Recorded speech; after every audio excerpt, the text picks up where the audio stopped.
quand j'ai commencé C'est rigolo, c'était pour vous parler de comédie.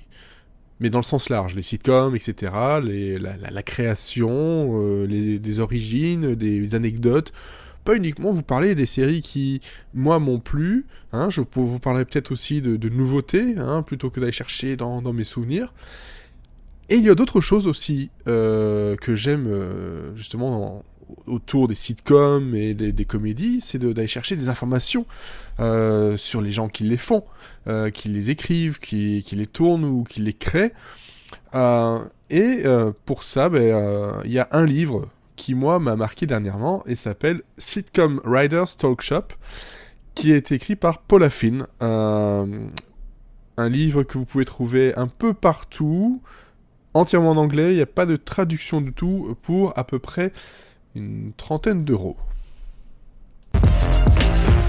As God is my witness, I thought turkeys could fly.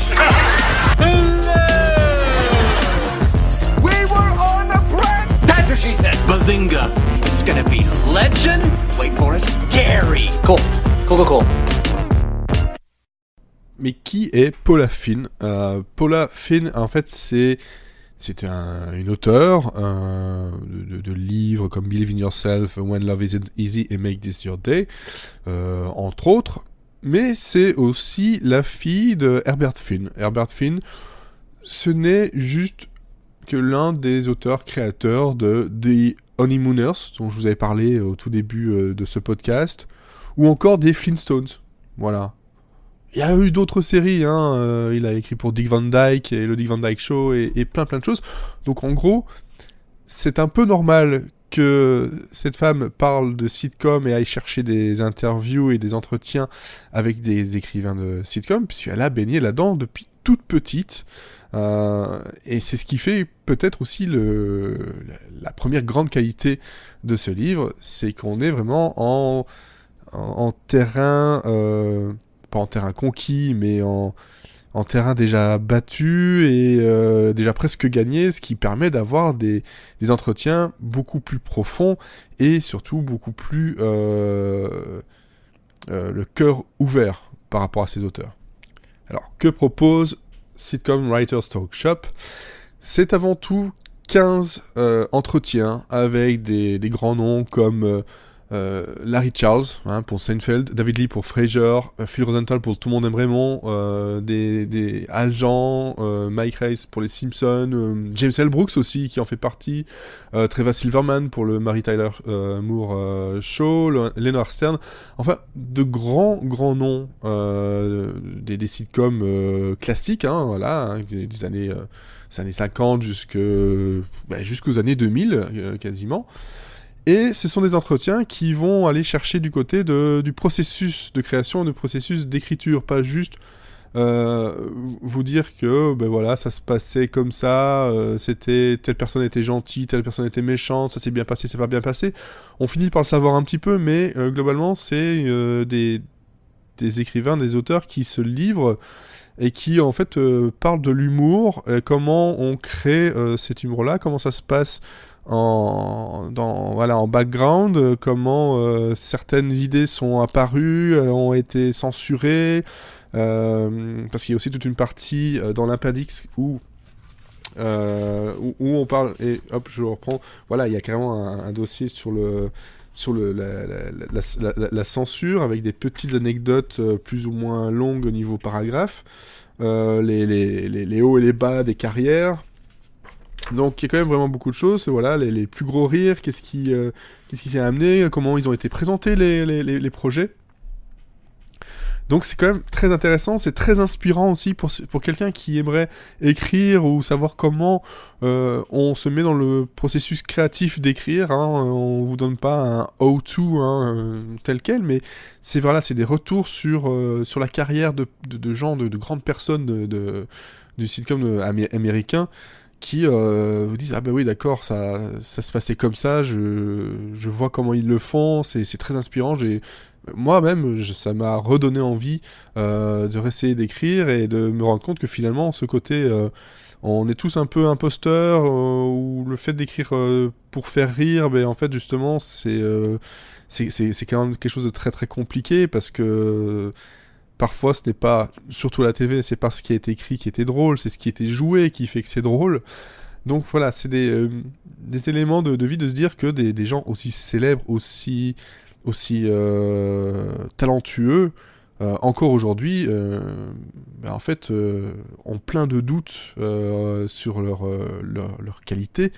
Hein, on a quand même droit justement à Norman Lear qui parle de ses problèmes d'écriture, de masturbation sans énergie, histoire de pouvoir passer à autre chose, le fait qu'il ait perdu ses cheveux, ça va vraiment dans tous les sens, c'est plein d'explications et de remises en situation qui sont mais juste savoureuses, qui se dévorent, mais alors à une vitesse folle. On a à peu près 250 pages. Donc vous voyez, c'est pas non plus quelque chose de très très très long, de très très long à lire, mais c'est surtout quelque chose d'absolument admirable d'avoir réussi à capter en fait ces témoignages. Ce sont quand même des témoignages qui, s'ils sont inspirants, font quand même parfois un peu froid dans le dos, parce que on peut très bien avoir des témoignages sur comment les blagues fusent dans les salles d'écriture, comment ça a été fait de façon traditionnelle, comment ça fonctionnait, comment ça crée une collaboration forte d'écriture, que c'était vraiment un travail d'équipe, parfois 1-2 personnes, voire beaucoup plus. Mais on a aussi des choses beaucoup plus graves, hein, des souvenirs d'auteurs qui disent, voilà, comme Dava Sevel qui se rappelle de l'écriture de l'épisode Coming Out de Hélène, et comment justement les félicitations et tout ça ont fini par être cachées par les menaces de mort qui étaient vraiment terrifiantes. Ça parle aussi des relations entre les différents auteurs, entre les différentes séries, qui a inspiré qui, ce qui a été repris, comment certains écrivains fonctionnaient avec des producteurs, comment il y avait Matt Williams avait des bagarres folles avec Roseanne, et il finit par avouer qu'en fait le boulot qu'il avait préféré c'était sur Papa Bricole, et pas sur Roseanne du tout. C'est vraiment, voilà, c'est un large éventail d'émotions et de discours qui font que on en prend vraiment la grande profondeur de ces écrivains, de ces auteurs qui sont parfois très vite occultés par les stars qui sont face à l'écran. On ne les connaît pas forcément tous les noms, et on ne sait pas comment ça fonctionnait. Et je trouve que ce livre-là leur rend énormément hommage. C'est vraiment un très très bel ouvrage. Je suis vraiment fasciné. J'avais un peu peur que ça se retrouve par quelque chose d'assez plat et d'un petit peu convenu ou censuré ou auto-censuré. Non, globalement ça se lâche. Ça ne va pas au clash non plus, mais on a quelque chose de véritable et de sincère dans ce livre qui fait que je vous le conseille aujourd'hui. Pour vous donner un petit extrait, là j'étais chercher dans les dernières parties, les mini interviews. Je prends par exemple John Rappaport qui donc a travaillé sur MASH, et il dit qu'en fait il a découvert que quand on a une série qui a du succès, et beaucoup de succès comme ça, le network en fait vous embête pas trop, hein, il vous laisse faire tout ce que vous voulez, à part parfois quelques injures, quelques gros mots, et il se rappelle ils avaient eu un appel qui disait bon voilà, il y a Potter qui a donc 5 L's and 3 damns, donc voilà, il a juste dit 5 fois L's et 3 fois damns, et on leur a demandé de changer en 2 L's et 1 damn, et voilà. Et il dit, en gros, je pense qu'aujourd'hui, ce serait plutôt, ok, on a eu 7 fucks et 2 cocksuckers, on aimerait en avoir 8 fucks et 9 cocksuckers.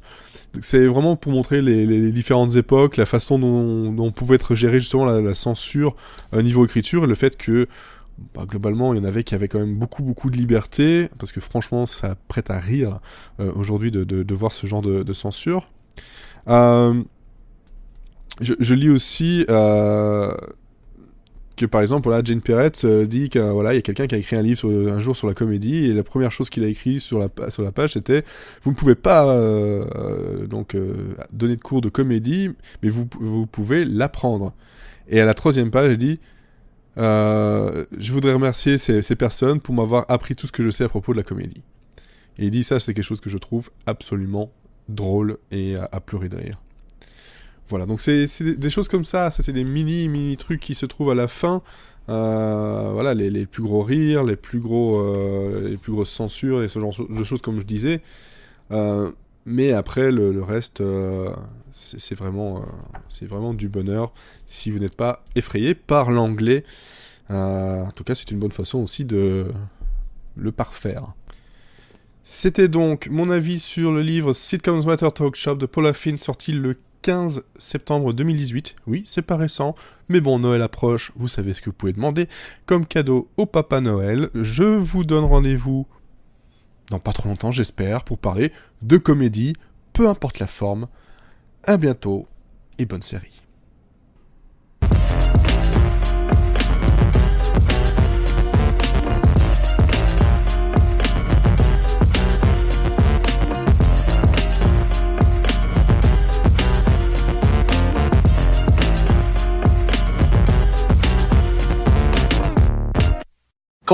Cool. Cool.